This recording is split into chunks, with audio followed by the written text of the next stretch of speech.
पानी दे रहे। भाई किधर जा रहे हो? पौधों को पानी दे रहे। पौधों को पानी देने जा रहे हो? माशाल्लाह। पौधों को पानी दे रहे।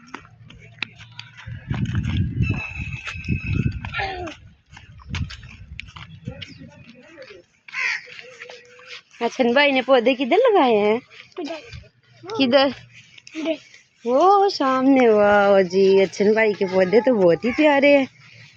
ये जामुन लगाया है और ये भी जामुन लगाया है।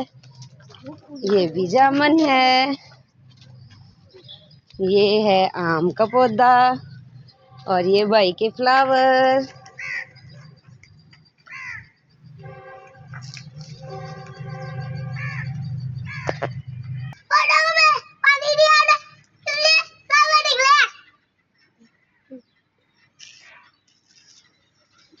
भाई कह रहा है जी मैं पौधों को पानी देता हूँ ना, इसीलिए फ्लावर निकलते हैं।